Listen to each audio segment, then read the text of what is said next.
and welcome to 4.5 Marks. I am your host, Chavo the Hero, and I have with me the wonderful, the incredible, the man himself, the Joe Dozer, Joey Anderson. Oh shit, you're talking about me? Hell yeah, I'm I talking was about wondering you. who the hell was over here with that introduction. God damn, guys. All right, well, we're here. We're here. We're here to talk about you. We're here. Oh, me. Yeah. That's dangerous. Well, That's we're dangerous. we're excited. I'm excited. Hey, we like a little danger, right? That's the whole thing with wrestling, right? It's a little dangerous. I do like danger. Yeah, I mean, I've seen some of the stuff you've done, so Doctors would put a label and a name on a lot of those things, but we'll get there yeah, later. we'll get there at some point. I like adrenaline. Feels good. Yeah, I mean, it just does. I'm just cracking open some big jerky down here. Yeah, go. You can do it. You can do it above. Oh, do it above? Yeah. I didn't know if you guys were sponsored or not. Nah, but We should. Oh. You But know hey. what? Before I show the product, let's get through this podcast. yeah, though. there we go. You know, you may not want to send it to him. I'm just saying. Well, send them an invoice. we'll find out. But we're here to talk about you. Off with I guess your background. How did you discover wrestling? What is it that made you fall in love with wrestling? Well, I always like to use the term love because I did fall in love with wrestling. So I apologize for those of you watching, maybe viewer discretion advised. Throughout the course of my conversation and my story and anything I bring up in the context of my life, I'm very free and open in talking about just who I am, experiences, childhood, mental health. And so I just preference that where I always fear that I may trigger such a loaded word these days. But so just beware. When you listen to Joey talk, I will freely talk about mental health, struggles, and just some dark aspects of human life. But let's roll it back, because again, wrestling's a love story, right? Yep. And so I fell in love with wrestling as a child. My first memories of wrestling are being very, very young and more of the superhero era, WWF, and catching those Saturday morning shows as a very small child. Fleeting memories. My little couldn't do anything but the arms would flip action Oh, figures. And then there is a gap in wrestling, and I just it wasn't really something that was welcomed in my household growing up. Grew up in a pretty strongly religious household. And professional wrestling just wasn't something that anybody in my family really was into, had watched before. And at that time, as we all know, the later 90s, but even in the mid 90s, there was starting to be a little bit of a shift in the presentation of wrestling, and made it even harder for it to come on TVs in my house. Yeah. And we didn't have cable for a good chunk of my very young childhood, so didn't grow up with a lot of money. And then it was I was in the 5th grade, and I remember these kids talking about this guy named Stone Cold and this guy named The Undertaker, and how The Undertaker had buried Stone Cold, or Stone Cold had buried The Undertaker, and I was like, this is not what I remember. There's no Hulk Hogan's, no Ultimate Warriors. I'm like, wait, they buried him alive, and a bunch of 5th graders who are still consuming this product in the best way it can be consumed, where everything is so real. Yeah. And I have to see this. This is the stuff I remember. And I had a friend who lived down the street, a buddy named Ryan, and he was super into wrestling. And we started watching wrestling together. And he would always record Raw and Nitro for me on VHS and sneak them to me. And so, pretty much all 5th and 6th grade, I was starting to get caught back up on wrestling. And then my parents decided we were going to get cable. They wanted cable, right? And I had to play it so cool that I wasn't about to explode, because now I'm live, baby. I'm live. And wrestling really became an escape for me. Some of my fondest memories growing up are actually being in my room by myself watching wrestling. Then I found, the joys of tape trading. And there was a little Southridge Mall, plug for anybody in Des Moines listening, that I might still be standing. I think it's like a DMAT campus now. My childhood, brick and mortar, gone. But there was a little buy, sell, and trade shop in there, and they would always have VHSs in there. And anytime I could get a pay-per-view or anything wrestling, I'd buy it, go home, and actually I would sit 10, 11, 12 years old and just rewatch pay-per-views. And then that would progress into where we'd mute it and we would just call the pay-per-view.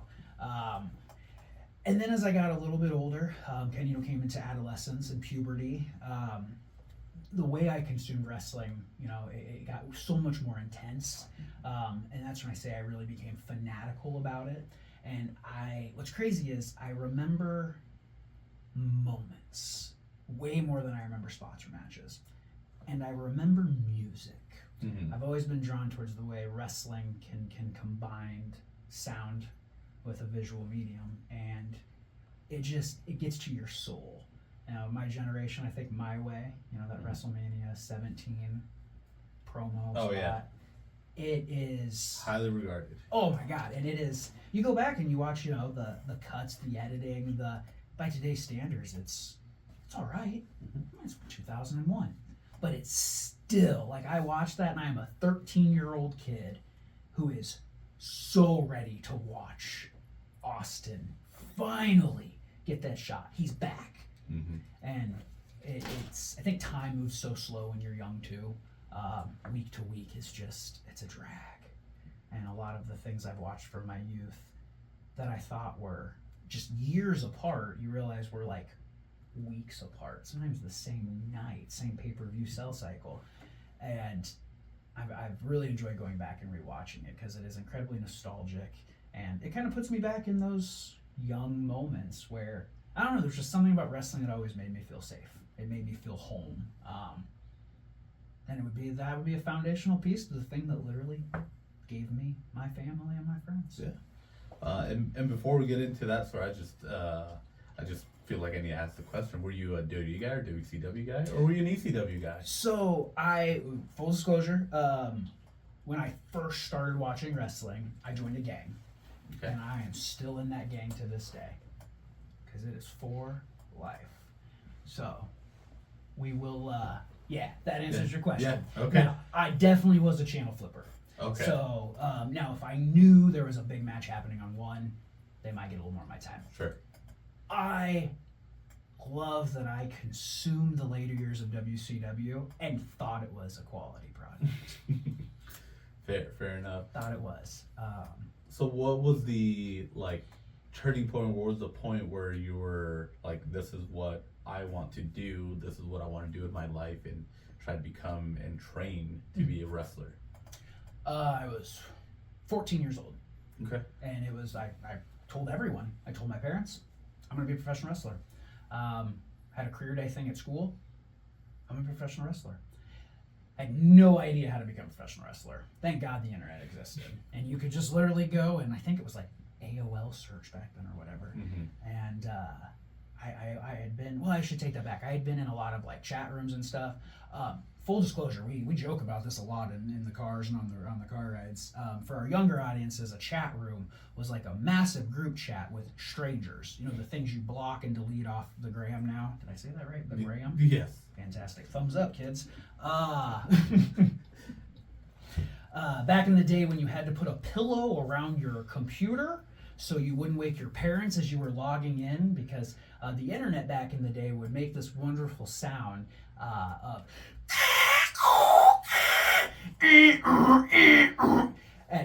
at midnight when you're just wanting to log in and look at some wrestling results. Try to get a clip off WWF back in the day had a website that they didn't advertise called sickbumps.com, and it was literally all of their grossest spots.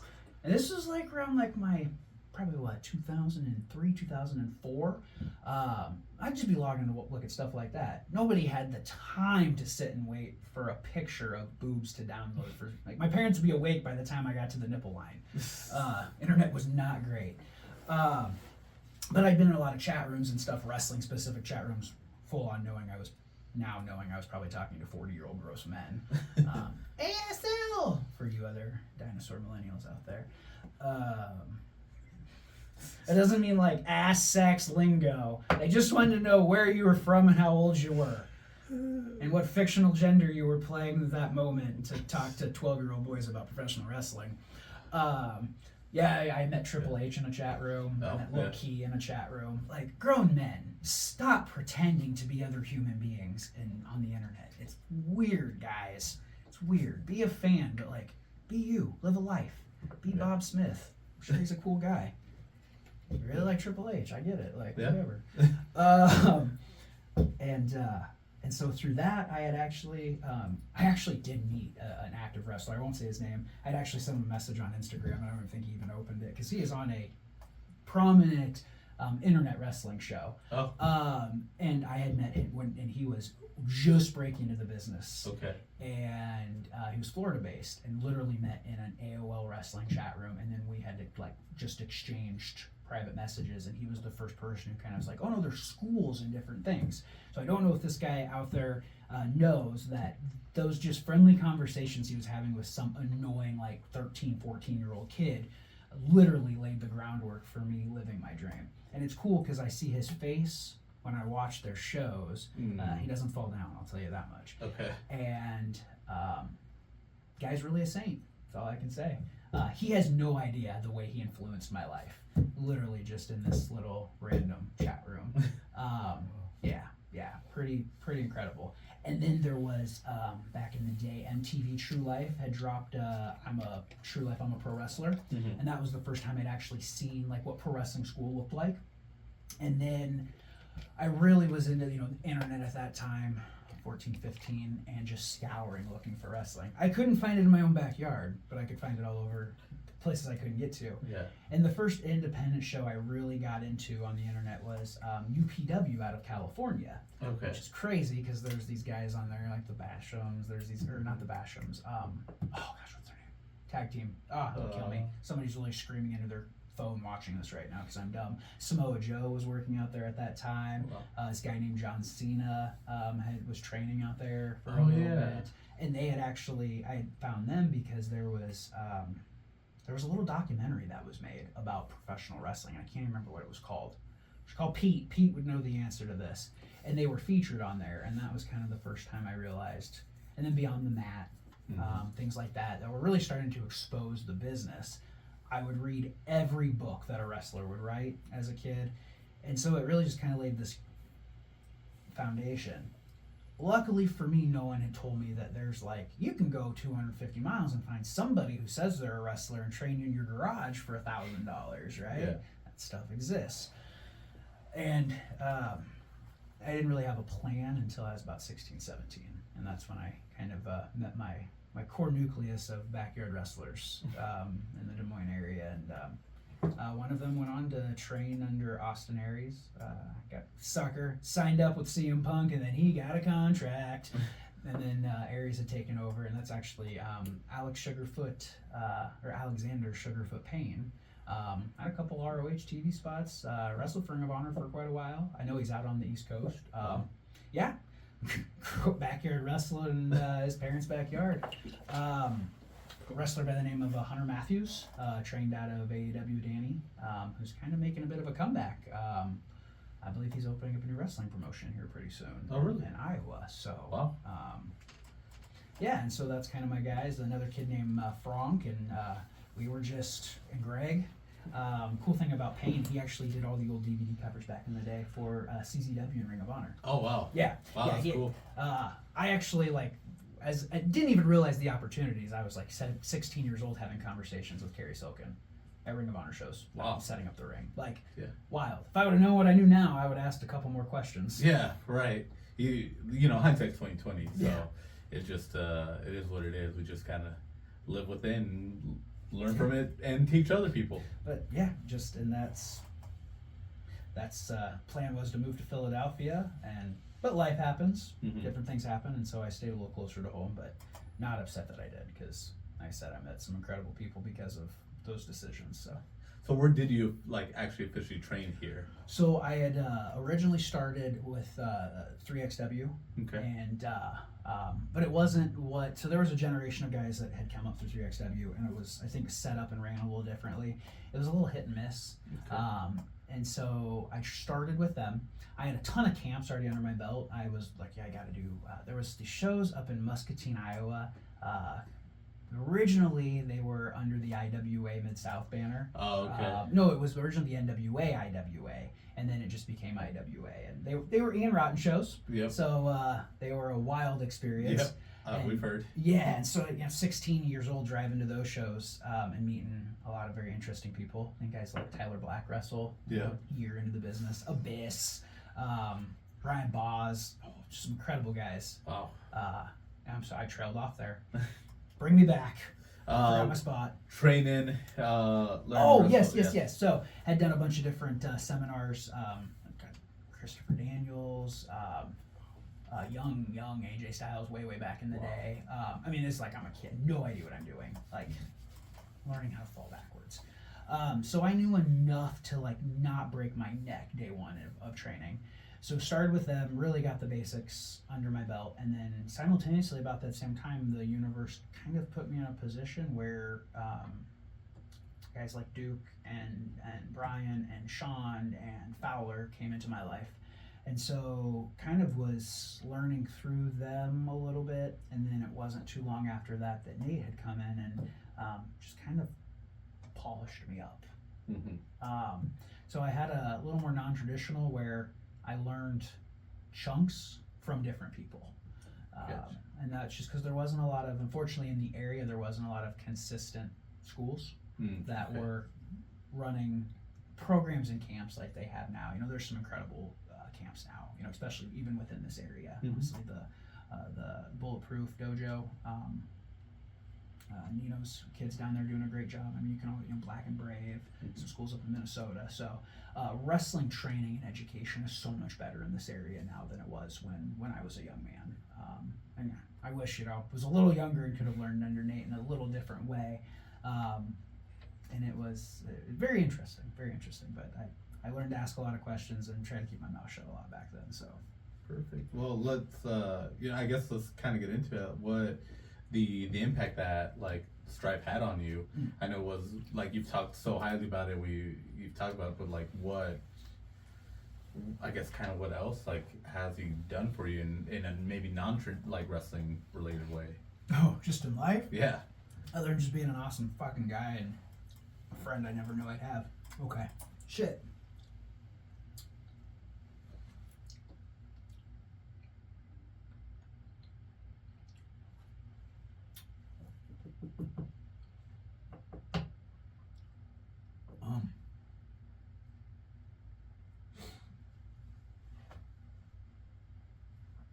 I credit. We'll get there, guys. Just give me a second. Yeah. No worries. Take your time. We're on your time. I'm a big guy. He's just laughing at me every time. Whew. Damn.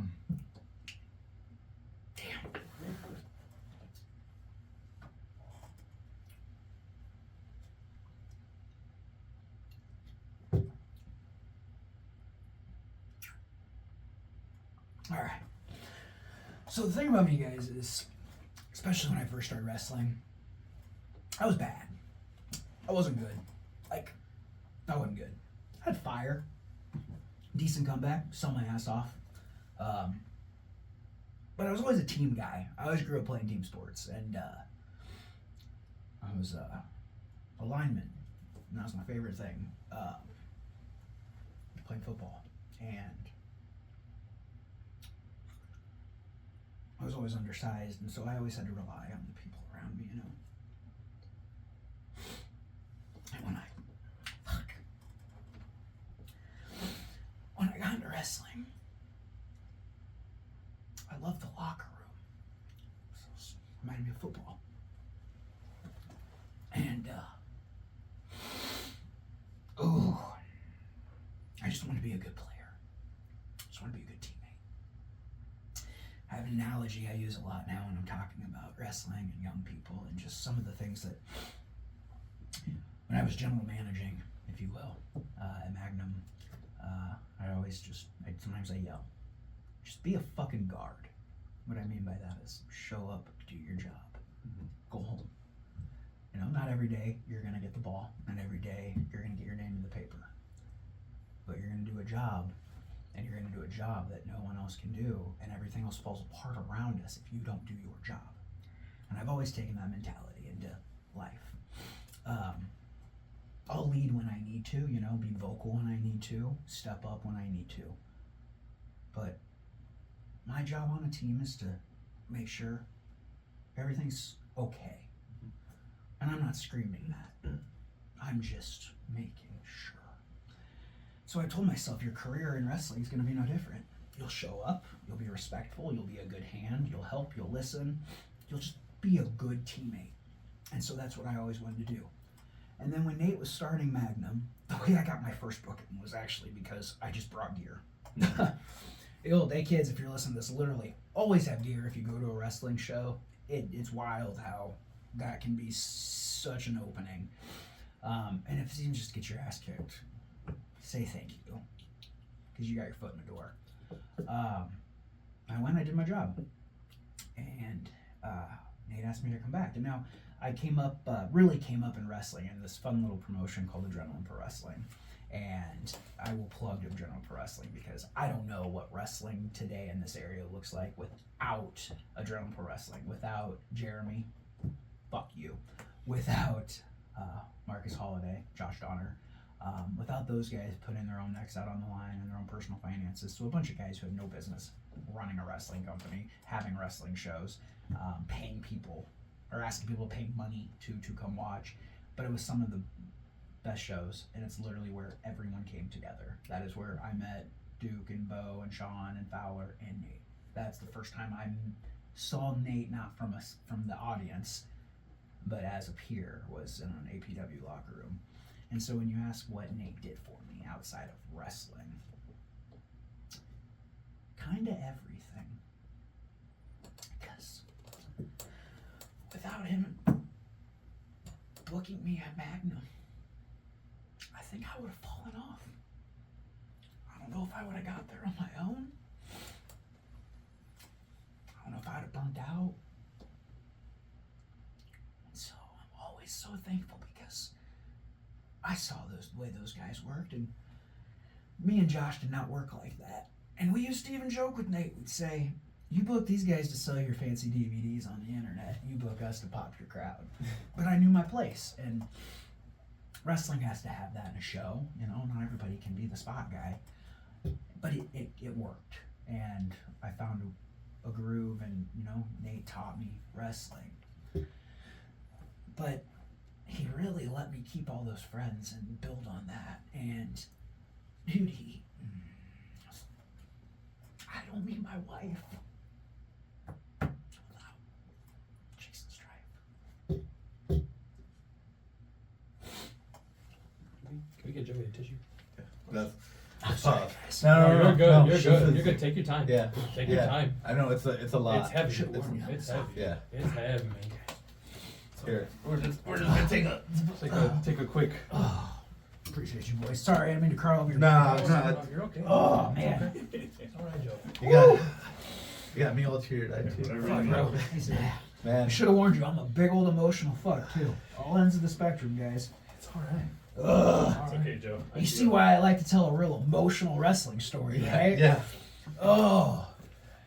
Just shows you're human. yeah. Oh. We just appreciate you willing to talk about this. Stuff. Yeah, man. And that's just the man, Yeah. We all know the wrestler, and we love the wrestler. I'm just gonna take one of these just in case. Go for it. I think I'm good now. I think I got Okay. that out, so I Alright. should be good. Keep I'll talking. take as much time as you need. Yeah. We're fucking crying on camera. It's Come on. okay. It's all right. It's all right. Oh, he laughs at me all the time, guys. He just laughs at me. Like, really? You crying about me again, you fuck? I am, you fuck. The Mom, you called me a fuck from heaven. I love his mom. Put it over Nate's parents, Rick and Deb. Fucking love them. Jason, his brother. God damn it, such a good family. We are plugging his niece's cakes Sure. before we're done. Yeah, sure. Cecilia, oh my god. Yeah. I'm like, I need to get her. I just need to sponsor her. Dude, Yeah. Michelle ordered a cake from her for our anniversary. Yeah. It was cookies and cream. Ooh. Guys, this cake fucking slapped. Ooh. Bro, I blew my diet up for this thing. Yeah. It was so goddamn good. I mean, it was beautiful. It was presented beautiful. I just kept telling her, I was like, I'm just gonna start going on the internet and just aggressively eating your cake and just look at the camera and go, Jason Strife. Yeah, that Jason Strife. His niece, she makes these. Jason Strife's niece makes cakes that you can buy. I'm really fucking good. Like, that needs to be a segment. Yeah, That needs to be a I mean, segment. at the end, we always ask like what you want to plug, so that'll be a perfect time. I need to make sure I get the name right. On a side note, so I had a really interesting thing happen right before. I think it was right before Weekend at Stripes, or maybe before Over the Top. I can't remember which one it was. But I met his nephew at my job. He came in. He's like, "Yeah, I need to get the suit retailer. It doesn't fit." I was like, "All right, cool. Like, get a dry clean, bring it back." So he comes in the next day. You got a dry clean, and so I help him out. I get his name, and I was like, "What's your name?"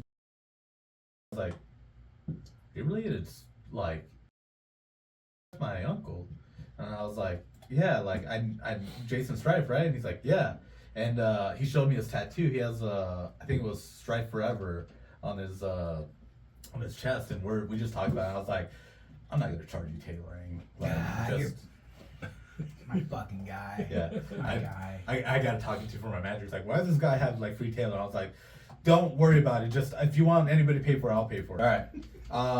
Let's talk back. Let's talk about Magnum. Your home there and everything it's become. Like, what's history there? I mean, I know you've held the tag titles, I believe, twice, if I remember correctly. Sure, somewhere between CTs. Okay. And then were you Magnum Wrestling Champion? I sure was. And then you're just missing Top Gun. Top Gun's the only one. Okay. Only one. And to be fair, I mean, there was no Top Gun back in my day when I felt I was the Top Gun. Actually, fun fact about my title win. And this gentleman comes on our televisions if you're a fan of WWE's product, and I say it ad nauseum to anyone in the room. It's I once scored 4 touchdowns in a high school football game moment. Mm-hmm.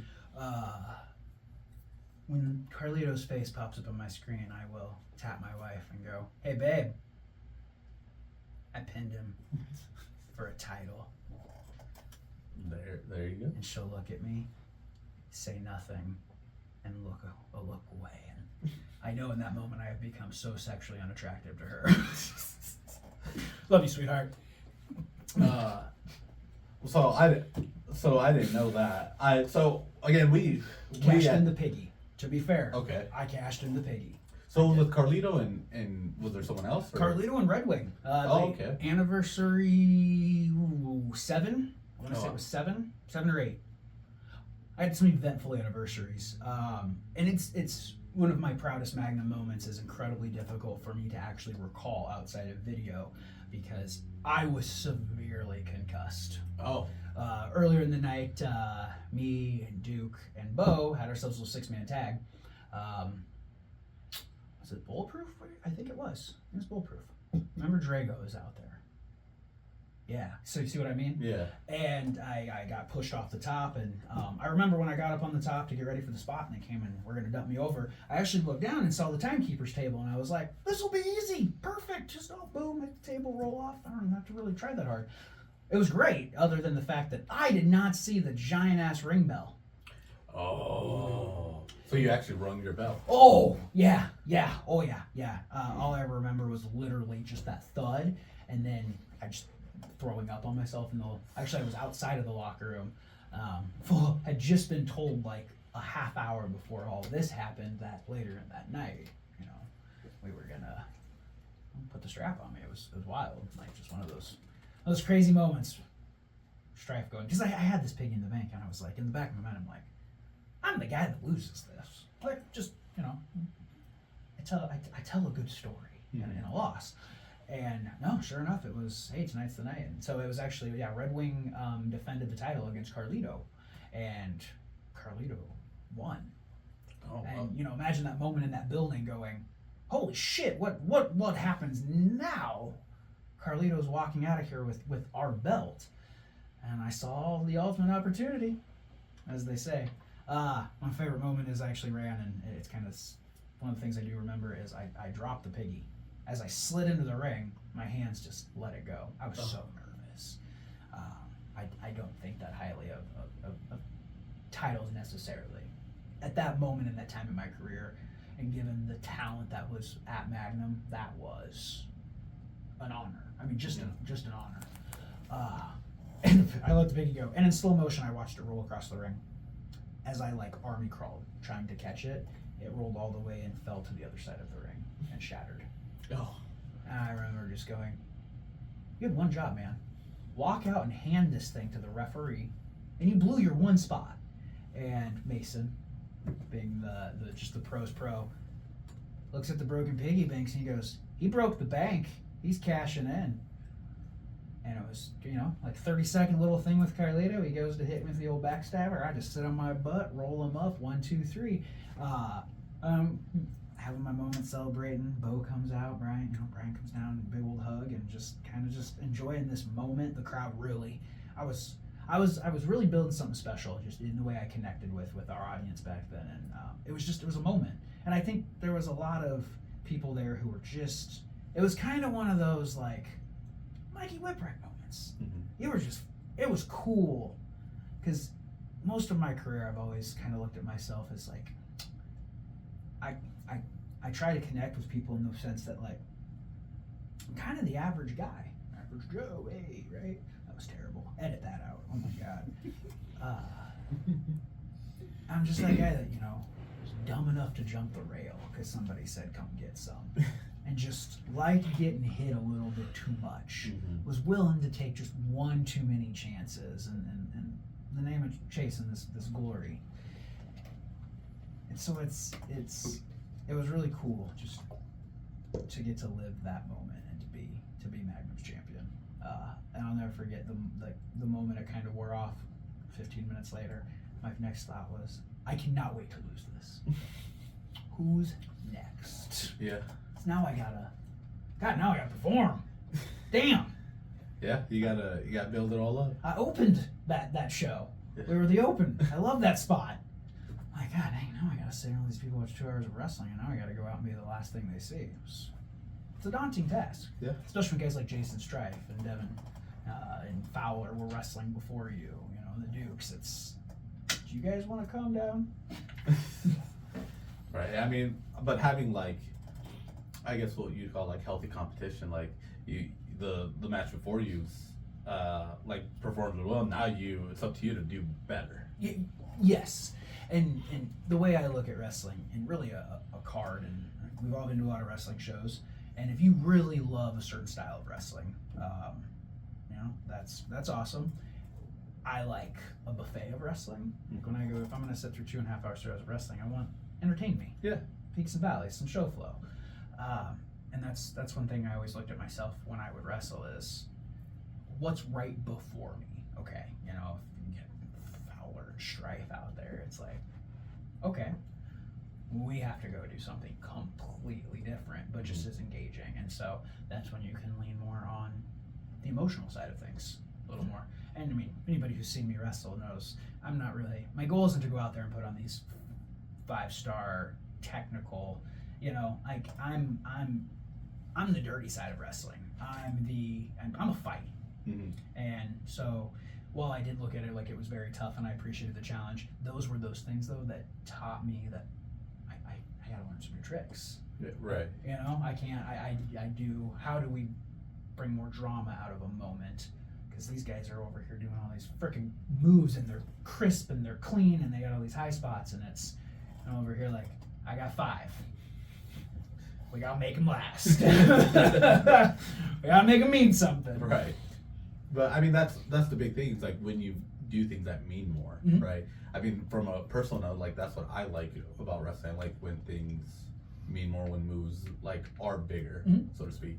Now with wrestling and Magnum, one thing when I did look into you and try to look into your history, one thing I noticed is a lot of your matches are solely within Magnum. Mm-hmm. It doesn't look like you've done like recently you just had a match at, what was it, Below Zero? Mhm. Yep, with Duke teaming up against is that Royal Flavor or was that? Yes. Yep. Yep. So like you had Good that, choice. but it doesn't seem like you wrestled like too much outside of Magnum. Is there like a reason why, or is it just? So I've been in wrestling for 18 years. Oh wow. Yep. There is stuff of mine that is pre-YouTube, pre-companies really recording. Now within probably, your guys's or the last couple of years, I really stopped full-time actively wrestling the moment that Duke and I lost the Magnum tag titles to the Crucible in that cage match over the top. It was really hard for me to just even kind of come back around wrestling after Nate died. It was really, really, really hard, but I had to be there. I had to be around people. So yeah, I've been in a lot of places, gone around a lot of. We have traveled this country to a lot of places I'm proud to talk about, and a lot of places I'm not proud to talk about. I've spent a lot of time up in the Dakotas. Okay. There was a company up there called Fully Loaded Wrestling who put on some of the most incredible shows in this town of Minot, which was an oil boom town. I had actually probably better matches ever against Christian Rose, and it's one of those somebody stole the camera, and it's like, of course, that's the one that's lost to history. But just some incredible stories up there. Some of those, after the show stories, hanging out with, I don't want to be a name dropper, but just some guys I grew up watching wrestle and getting into some bullshit with them. That was a lot of fun. So as far as I've never been a guy where every single weekend and weekend out, I grinded for years and years and years. I had a good 2-3 year period where I did, and honestly, the road is a grind. That your dedication and your love, and to do it consistently, and to go from wrestling in front of 30-40 people, and then you go to another show and you wrestle in front of 400 or 500 people, and then you get in the car and you drive and you're at some fair wrestling in front of 30 people. It's tough. It wears on you. I do like home. I do enjoy my wife. I have a dog. I'm one where the miles a lot more fun than the matches. Yeah. To me, it was the bond. It was the brotherhood. So yeah, a lot of the stuff. I mean, definitely Fully Loaded. You can find some young Joey. Just gotta know where to look. You gotta know where to look. And I'm not one where I've really accrued or collected.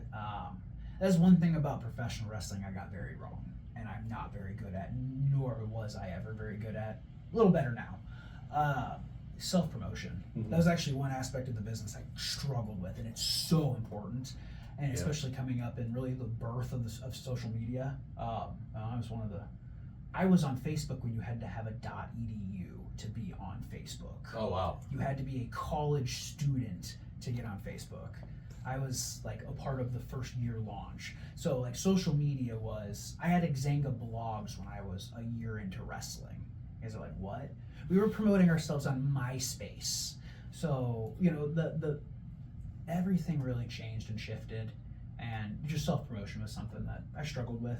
And I even struggled with my place within wrestling. I'm one where I'm incredibly self-aware and probably limited myself way too much early in my career. I've had some very smart people who've trained, who run some really incredible companies, still actively wrestling in the Midwest, who have told me on numerous occasions when I was young that confidence was the only thing stopping me. It was one of those things where you look almost like body dysmorphia. You look in the mirror and you see one thing, but the rest of the world sees something else. I would watch myself wrestle, I would live it, and I would see it so much differently. And it took me a long time to really felt like I belonged within professional wrestling. And that's just, anybody who's got any sort of imposter syndrome. Right. Again, back to mental health. We really haven't really got there. Yeah, and actually we could talk about that next, mental health. You know, you and me have like talked off camera about some stuff, and one thing that we kind of bonded over recently was Sean Call's artwork. I got my book. Oh, did my you? hardback finally came in. Oh, nice. 6 months back order, 6 weeks back order. I was excited. And I love his message, his artwork, the meanings behind everything, his interpretation of like mental health is just like unique, but it's also like something that a lot of people struggle with and don't really talk about. And I would say that is actually something where I never really giving credit to a disease is a piss poor way of saying it, but I never did really credit how much of the mental health struggles I didn't have a name for, didn't have an understanding for, didn't really know how to live with, outside of just being told some incredibly backward ass things. You know, when you grow up and I don't mean any disrespect to this, to anyone out there who's listening to this, but you know, when you grow up in a very evangelical setting, it's very easy to dismiss things that may have a true medical necessity diagnosis, and we can just chalk it up to, you know, the work of the devil. And we can pray on it, and you know, we can put all of our trust and faith that it will just get better. It doesn't always get better, and also while you're suffering from a persistent mental illness, adding some of that to it as well as a young man, you know, caused a lot of internal conflict. And I did struggle with just, you know, like it's my confidence, my image, checking my ego, a lot of things you have to possess to be successful in professional wrestling. If I can give any advice to young kids who want to get into wrestling, it's first things don't. It's not what you think it is. It's work. It's a job. And when you do something you love as a means to survive, it changes that thing. And you can never put the toothpaste back in the tube. It will forever change the way you think about it. Now, if you hear all that and go, it's still for me, I get it. I was the same way. Man, you gotta have an ego. Don't be a dick, but you gotta have an ego. You gotta have a spine. You can't be so unrelenting no one will want to work with you, but you have to know how to stand up for yourself. You gotta know when to say no, take chances. Things I just didn't really do as a young wrestler. Took chances physically with myself, but not necessarily took chances and bet on myself. Right. Better way of putting it. But you know, in struggling with, so I have bipolar 1 disorder. So for anybody who doesn't know what bipolar disorder is, it's you go through periods of time where you have moods of hypo and hypermania. There are varying types of bipolar and varying extreme ends of bipolar. And so I tend to run a little more hypomanic in the sense where I kind of am it puts you in like a depressed kind of state of mind. And I never know when I am hypermanic, which is the fun part, because that's when things get fun. Right. I'll tell you. And so just kind of living through that while also trying to make it in professional wrestling. And there's one thing I can advocate for, it is mental health within professional wrestling, because that's something we don't really talk about enough. There is a lot of mental health issues within our business at all levels. Some people have a great grasp on it and some people do not, and there's nothing wrong with either end of the spectrum. The only thing that's wrong is not talking, that's not seeking help, for fear of every fear I had. You know, I was sitting in a psych hospital and they were like, "You're bipolar." I know what that is. I take care of people with that. And then you sit there and you fight it, and then you go, "Oh shit, the schnozberries taste like schnozberries. I'm fucking bipolar, right?" Yeah. And there's nothing wrong with getting a diagnosis, getting an answer, because it hurts at first, and you're gonna react to that however you will. People around you react to it however they will. But here's the thing. There is no fucking letter in this alphabet. There's no fucking letter in any combination. BP, MDD, ADHD, fucking anxiety. It's my little jingle. I got a lot of fucking letters, and a lot of people got a lot of letters, and some people got more than me, less than me. You're never going to be defined by those fucking letters. You're not. You are not defined by a disease. You are not defined by a thought process. You're not defined by your mood. You're not defined by anything other than who the fuck you are inside. And we live in a society that is kind of wants to push those things away. They're ugly. We don't want to talk about them. And of course, we find out those things in pro wrestling, right? Yeah. And I'm here to tell the world that it's time for us to come out of the shadows. I agree. I It, agree with that. Yeah. it is time for us to take back our society. We're broken, I think, as a whole, and times are crazy and tumultuous. And I don't think it's political. It can be. It could be. But I think we're not being who we're supposed to be, in the sense that if you're out there, be out there. I look like I got my shit together. Guys, I am nuts. Like, I talk to myself, I sing to myself, I'm eccentric, I'm artistic, and that's totally okay. And I spent a long part of my life pretending I wasn't those things. Pretending I was, blue collar and I was this and I was that, and no, that's not who I am. Like, you guys gonna sit and watch me cry? You guys sat and watched me cry. Own that stuff. But no doctor is gonna put those things behind your name. But if they do, here's the blessing in it all. Now you have answers. Now you have something you can seek out. You can find other people. Because when I tell you, for 34 years of my life, the voices in my head were crazy. For the last 3.5 years of my life, the voices in my head are a byproduct of a genetic, hereditary, progressive disease. It's okay. It was so freeing being told you're crazy, because now you're not crazy. And use whatever fucking word you want. I don't care. They told me it was bad. You can't call yourself crazy. I'll call me whatever the fuck I want to call me. Yeah, Because there you go. You gotta own it. I'm gonna do me, boo boo. Yeah, you're gonna do you. Perfect. That was beautiful. Dude. Yeah. That was amazing. That was great. I'm opening this up to the peanut gallery a little bit. You guys got any questions for Mr. Joey Anderson? I have one. Yeah. And there's a specific day, just because we were still fans at the time, and I know it was a turning point for you, because I read something that you posted on Facebook. It was a memoir of sorts. Yeah. And I think you know where I'm going to go with this. 100%. It was over the top. It was that steel cage match, and that was the first time that we talked with you. That I personally was like, "Hey, Joe, I love what's going on. I wanted to get you on the podcast." That was the first interaction I had with you, like one-on-one, right? Yep. And then later figuring out what you were going through, and then reading that excerpt and everything, I was just like, it makes a lot more sense on who you are as a person, and I mean, just the battles that you've overcome. And it's always weird to, like, for me to talk about it, because when I tell you guys, like, I've seen so much worse. I've seen people who, I got some guys right on Northwest Radio that if I got actually every dollar I made in wrestling for like the last couple of years, I save and give to my guys. I try to break it down so I'm not handing them 20s.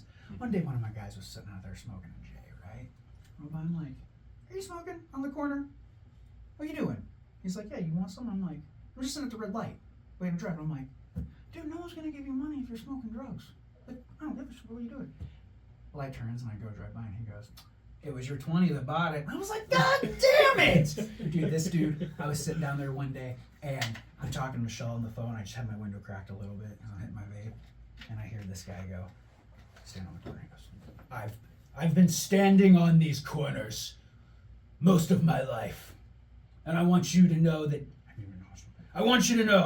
that, God speaks to me and through me. And right now, God is telling me to tell you to go to Sonic and get me a deluxe double bacon cheeseburger. Dude, I hung up on my wife. I am pissing my pants. I rolled down the window. I was like, I can't have a 20 spot. I was like, go eat. Holy shit, I needed that so bad. Like, I would have paid money for a human being to make me laugh that hard after a long day at work. Like, Right. Oh my God. And then knowing it's like, man, maybe I'm just one bad trauma in life away, and my shit went a different direction. Maybe I'm one bad financial decision. I'm one manic episode away from blowing everything fucking up in my own personal life, right? And I'm standing there with him the next day, you know? And so I think it's one, I really struggle to accept, but I have to own it. It's my story. It's my story I've lived. Right. And what I've learned in mental health is it's never a comparison game. It can never be, because perception. You know, we all feel things differently, and we've been through so much shit. Man, I tell you, like when I was in the psych hospital, and so I had already gone through that when we were at this point, right? But I was in a transitional period where I thought I could beat the system, beat the game, beat the diagnosis. Sometimes, Joey, just subconsciously, consciously, when you're kind of numb, you're like, let's light a few fires. Just want to see how hot they burn. Mm-hmm. We were kind of doing that during that time period. And I don't know, I was in a weird headspace. I was just having so much fun with wrestling. And like, I wasn't broken. Again, this is the thing with being manic is, one, if you're out there right now and you're like, I go up and I go down, and I don't mean like somebody pissed you off in traffic and 5 minutes later you're laughing because your favorite song's on the radio. I mean, fun, your soul is different. Your thoughts are different. So if you're really bad, there might be some paranoia, some psychosis.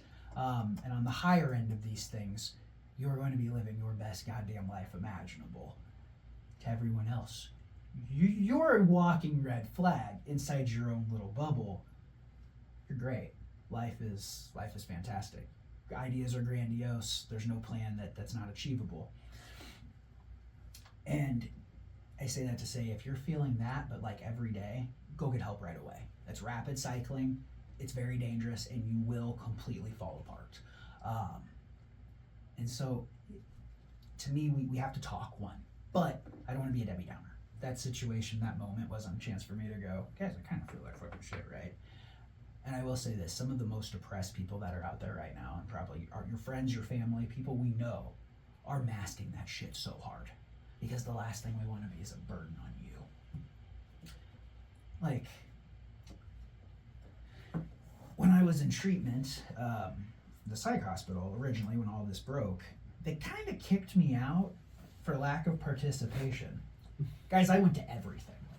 And even the doctor told me this when the day they released me. They were like, you gotta go, because you're not getting anything done being here with everybody else. Because everybody else just broke my fucking heart, you know? You convince yourself when you're not mentally well that you're okay. Or you'll say things like I do. Quit being a fucking bitch. Get over it. Shut the fuck up, Joey. This is just not some live commentary. You know, and those deprecating thoughts can go really deep. They can cut really hard, because you guys don't know your worst secrets. They do. They know everything. Worse than that, they know everything I've ever fucking thought. Every awful fucking thing that's crossed my head. And your own disease will use that against you. I was kind of in one of those moments during that time. But it was also a really beautiful day for me. I had convinced myself that cage was my retirement. I was done with professional wrestling. I had even actually pitched that along the build. If we really wanted to put some stakes down on this, if I lose, Troy can keep riding. You know, the gunslinger always does. But that was it. I was putting it all on the line. Didn't need it. We had enough there. You guys remember? I mean, it had some good sting to it by the time we got there. It was hot. And that whole sequence happened. Honestly, I just wanted to jump off the cage. I wasn't even supposed to. I just did it. And I laid there after he pinned me, and just everything just went silent. I'd never really felt that way before. And I was like, this is a beautiful death. Just a beautiful death in wrestling. Even got that shot where I sat up. You can see it on my face. You go back and you watch that clip. You know, I think Magnum Tag is what's next for the Dozer. It's in my eyes. And I was just like, if you just would have left your boots, it'd have been over. I convinced myself. I didn't tell anybody.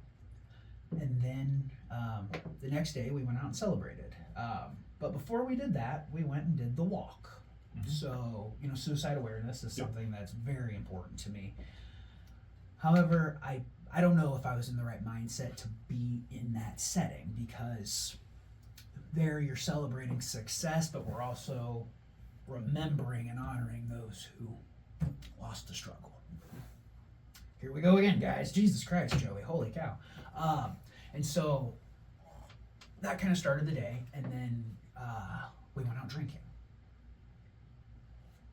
The reason why I stopped drinking is my alcoholism was a little bit different. I didn't need to drink every day to get by. In fact, I tried to not emotionally drink because I knew if you're already down, you don't want to add another downer to it.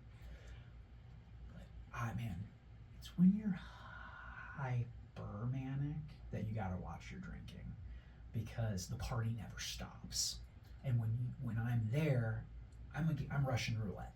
There's 100 spots in that chamber. 99 of them. Best night of your life. One night. I'm gonna ruin it. Mine, yours, everybody, probably a few strangers. And for whatever reason, that day, I drank and I drank and I drank. And I didn't have any of my safety nets up, and I got in my own head and my own thoughts, and I started processing things I had no business processing in that moment. And I don't know what happened when I say, like, I just G'd myself up to G myself up. I woke up completely intoxicated. In a friend's house. They were sleeping on a couch. This is like 4 or 5 o'clock in the afternoon. It's not like midnight. The other group of people we were with had gone to another bar because they were okay. They had not gone as hard as I had. And me, being the guy I am, didn't want to wake my buddy up. He was sleeping. He was all tuckered out. So I was like, I need to go home. And I consciously knew I couldn't drive. That was out of the question. I'm not going to hurt anybody else. But I couldn't find my phone. I don't know where the hell my phone went. I had kind of like just taken like a blackout nap. Like, that is how drunk I was. And sometimes I would drink that way. A lot of times I would drink that way when I'd get to drinking. And looking back and through therapy, man, can you drink enough not to wake up? Shit, I don't know. Because my mode and my method was never going to be anything violent. You know, that's not my message to the world. I don't want to be your problem. I just wanted to go away. I just wanted to go away. I just wanted the story to end. And I needed to go home. Convinced myself I had to go home. And so, drunk, found a highlighter and some scratch paper and wrote a note telling my friends that I was going home. Now you wake up to chicken scratch, looks like a 4-year-old wrote it, saying, I gotta go home. Knowing what you know about me now, you worry, right? So I'm an asshole right there for doing that. And I decide I'm gonna walk. I'm in West Omaha. I need to cross a state line to get home. There's only one way to do that. We take the interstate. I knew what I was doing. I walked the interstate, shit-faced drunk, the day after that cage. And I started on one side of the guardrail. But I kept falling down because, you know what? They don't mow that stuff. We can laugh now. It's okay. It is okay to laugh. I'll bring some back into it. And so I'm falling down, cutting my ankles, all this shit. And I'm like, fuck this, I'm going to walk on the other side. And as I'm walking, you know,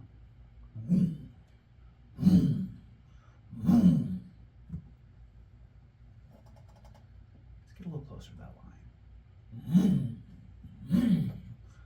Now I'm thinking, what if somebody's just not paying attention? I don't even fucking see it. Now we're dangerous.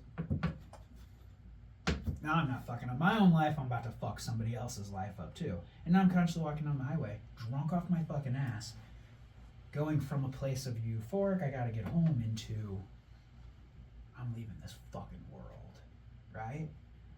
And I'm now progressively getting myself more angry. Well, why? Well, why? Because now I'm literally walking this line. That's all it takes now, right? We're there. This is the guns in my hand. We're there. And I get to a moment where I have to, if I keep walking, I'm going to get off the interstate, or I have to cross 4 lanes to go my way home. And now it's dawning on me. Joey, you're fucking drunk. You're walking the interstate. You're bleeding from your forehead from the night before again. We've reopened it because we were drinking all day and our blood's thinned. You look like an unhinged psychopath walking down the highway right now. You have your life, your wife, your career, everything. You're holding it all right here on the side of the fucking highway. What are you doing? And then my brain went, there's only one way out of it. Lean. And I went, no. The only problem with telling those thoughts no, they don't like when they've prepared for the end of the game and the game's going to keep getting played, and so they get mad, and they get mad quickly, and those voices compound into fuck you. We're going to make you really hate yourself. And how do they do that? They get you to burn everything down around you. So now I'm walking to this gas station completely drunk. I get there. I ask to borrow a phone because I don't have one. I don't know what number I called the first time I looked down, and there's 7,000 numbers on the screen. I have this coming to Jesus moment with myself, and I say, I need 30 seconds. Just need everybody to line up. I managed to call my wife, and for some reason, she's the fucking bad guy. How is she the bad guy? You know? And she comes, and I was incredibly disrespectful to her. I was disrespectful to one of my best friends in this entire world. I disrespected him in his home in front of his wife, where I was a guest. Disrespected my own life in ways just reprehensible. Because I was fucking drunk. And that's not an excuse. It's not an excuse because I know I can become this guy when I drink. And so I went home that night and I did what I always do in those situations. I fucking hid. I locked myself in my basement for 3 days, 72 hours. I skipped an Asking Alexandria concert, guys. Fuck me. I came, and while I was down there, I made a decision. We're gonna drink and kill ourselves, or we're never gonna touch alcohol again the rest of our lives. And I sat down there for 3 days with nothing. Never turned the lights on, nothing. My wife will tell me she would go look through the windows, the little, storm wall windows, to make sure I was still okay, to check on me. And I emerged, and I had to put my life back together. I had to apologize. I had to be accountable. I had to do those things. And so, it's okay to share this story. It's okay to talk, because that's the thing. You saw me in this giddy moment, happy we're gonna have you on the podcast, right?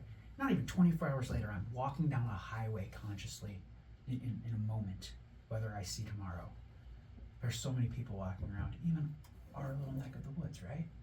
So, if my legacy in wrestling can be anything, then fine. Let it be that.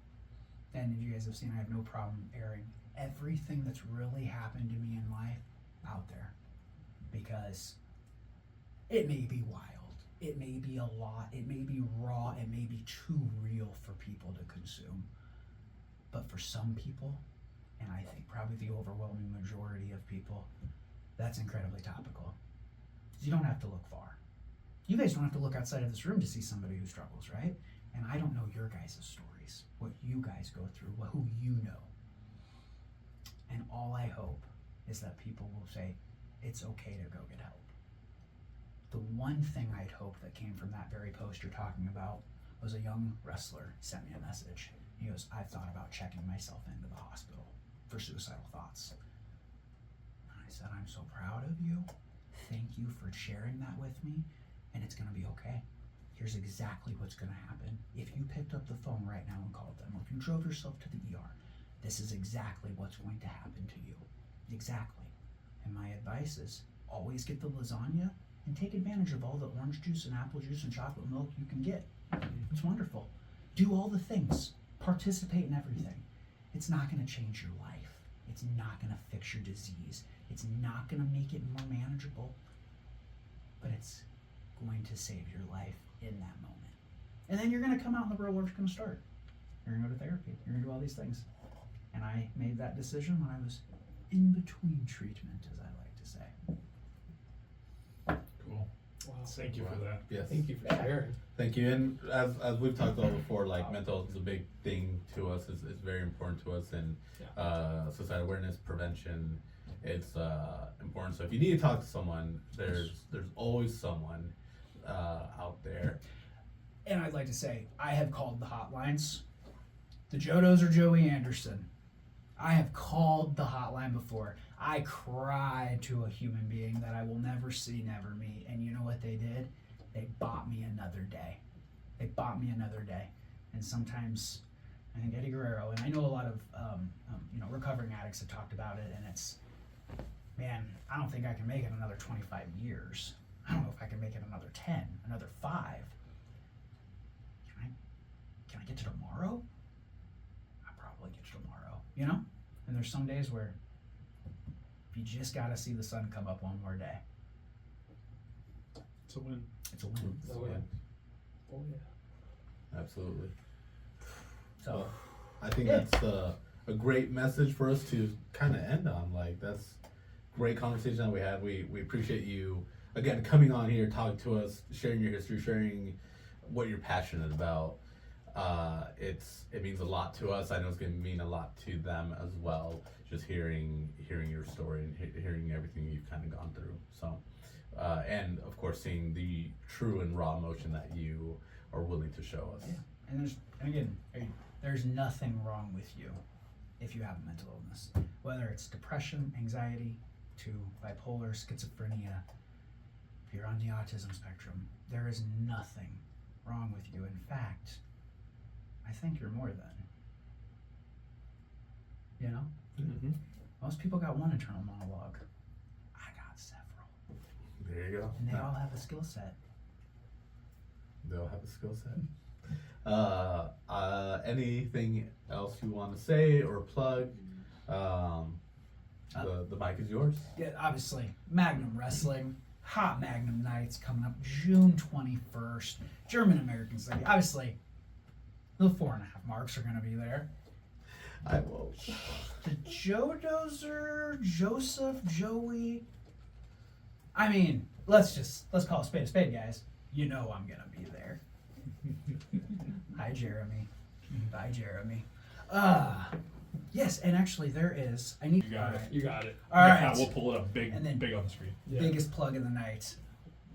There's a secret going on in Omaha. Celia's.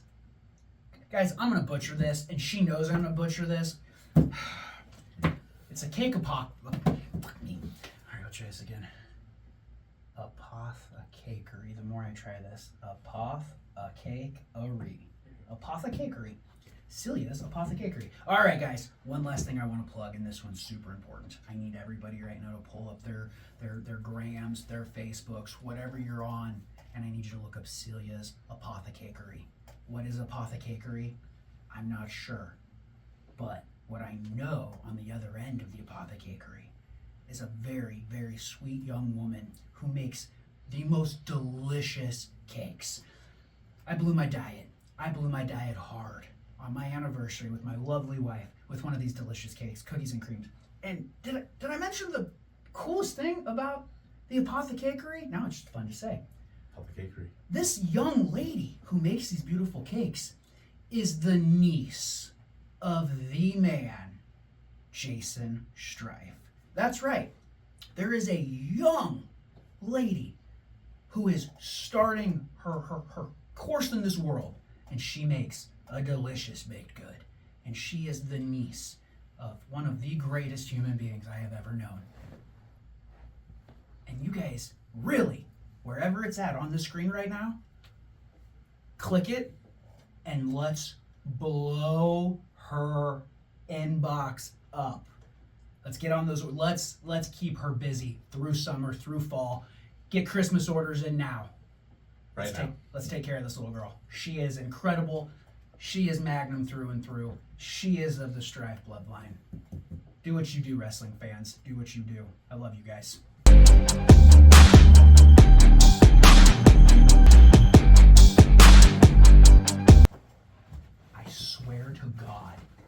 check bounces, Hey, you bounce. Oh. All right. That's the gift. Joseph, I told you couldn't come to this. We're not going to talk. You talked the whole time. I just had to sit there and listen to you. It's all about the dozer. Dozer this, dozer. Okay, bye.